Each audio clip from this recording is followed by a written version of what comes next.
Welcome back to 5 Minute Fantasy Football, presented to you by the Sports Gambling Podcast Network and Underdog Fantasy. Make sure you go to Underdog, use promo code FFSGPN so they know we sent you. Let's look at Sleeper and see who are people adding, who are people dropping. Tank Bigsby is the top ad.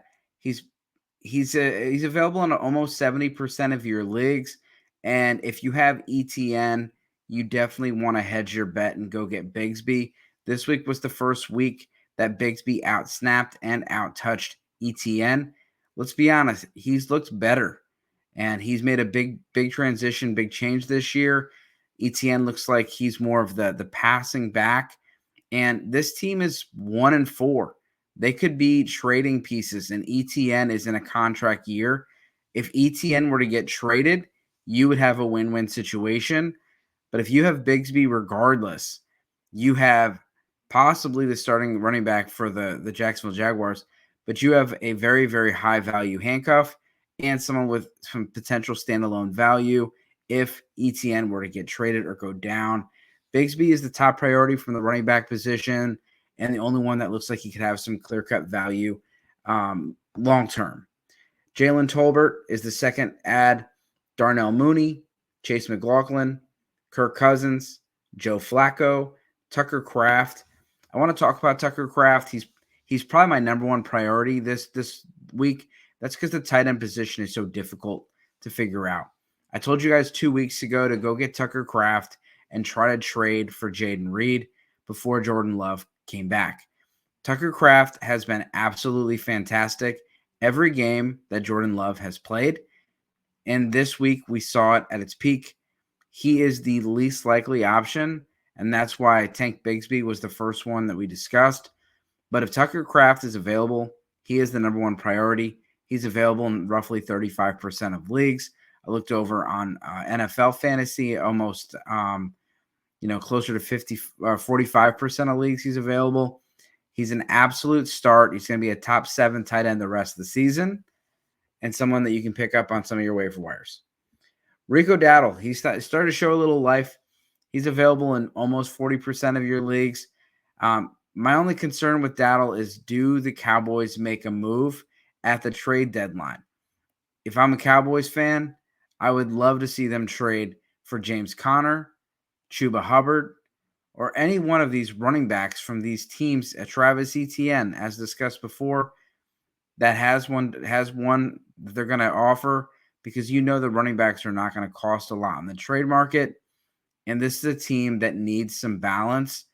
They snuck out a win last night, but they're not a team that you're really concerned about in the running game.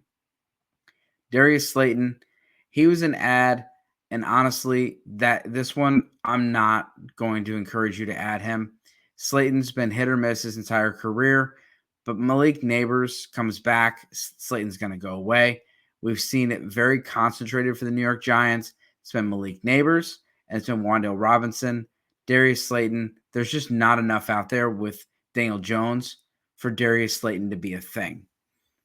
Houston Texans defense, they've been a big ad. Look for them. They got a great defensive line and a good matchup this week. Brenton Strange, he's another one. I would not spend too much fab on going to get him. He's a speculative ad. If Ingram is out, you want to play him. If Ingram's back, you're going to drop him. I wouldn't give up any type of priority for Strange. Jordan Whittington, Josh Downs. Josh Downs is another speculative ad. We don't know what's going to happen with Joe Flacco and Anthony Richardson. If Anthony Richardson's back, Josh Downs is out. If Anthony Richardson is out, Josh Downs is in. So don't spend a lot of fab on a guy that you don't really know what's going on. He's a very talented player and a player that I like a lot, but I like him a lot more with Joe Flacco, and I don't think they're going to bench Anthony Richardson. We could possibly see one more week, but Anthony Richardson's going to be back. Caleb Williams, he gets a fantastic matchup this week, and he's coming off of the two best games of his career. Caleb Williams is a must-add. He's almost 60% rostered, so he's less likely, but I'm in super flex leagues. If you're in a one quarterback league, he's more widely available, and you need to go get him. He rushes the ball. Yes, you're going to get a couple turnovers, but he's throwing the ball down the field, And when he has all three of his options available, as far as Keenan Allen, Rome Odunze, and DJ Moore all healthy, this guy could be a stud at the end of the season. And I know that people are off on him and we're dropping him after the first couple of weeks. Ray McLeod, Tyrone Tracy. Now, Tracy's available in about 66% of your leagues. And Tracy's a guy that I honestly think could have some more value now that he showcased his talents and shown what he can do to this offense. Devin Singletary is a solid running back, but he lacks explosiveness, and Tyrone Tracy brings that in spades. Tyrone Tracy is also a great pass catcher. Look for him to be more involved for the Giants offense moving forward, and he's someone that I would definitely add. Blake Groupie, Rashawn Johnson.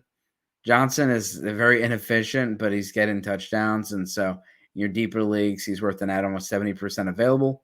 Colby Parkinson, Tyler Conklin, Hunter Henry, they've been so frustrating because every time you go and pick them up and play them, they stink. You drop them, they play well.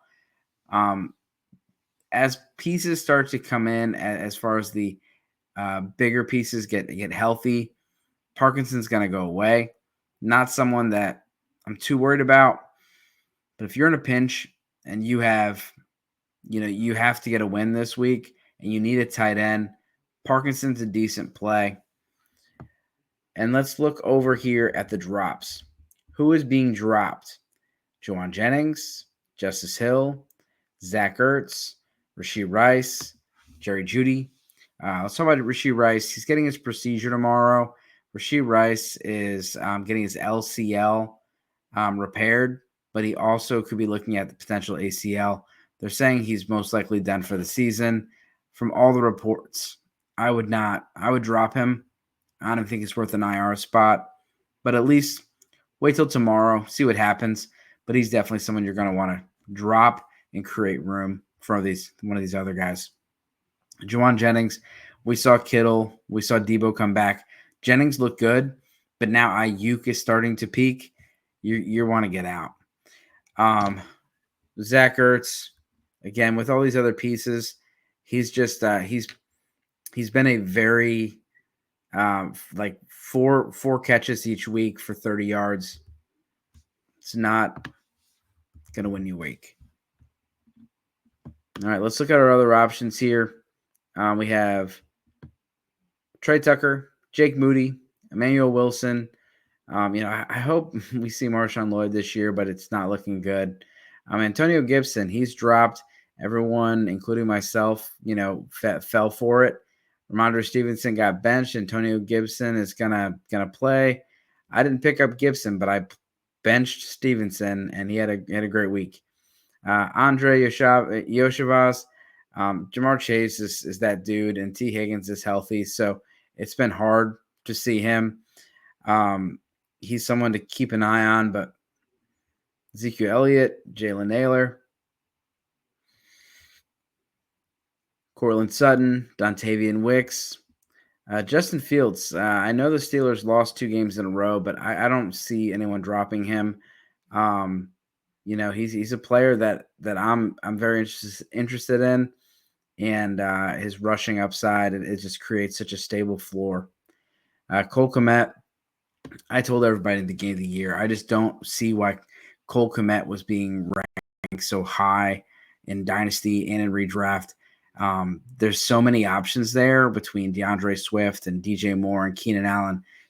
Cole Kmet just really, there's not much left for him. Deshaun Watson, drop him.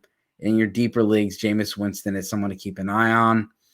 And David Njoku should not be dropped. He's available in 23% of leagues. It should be 0%. But Braylon Allen, that's a very interesting one. Braylon Allen is an absolute ad. He's looked just as good, if not better, than Breece Hall this year. And I'm not hating on Breece Hall, but Breece Hall's just not been doing it. He's got like 60 yards combined rushing in the last 2 weeks. That Jets offense is struggling, and Braylon Allen, he's added some life.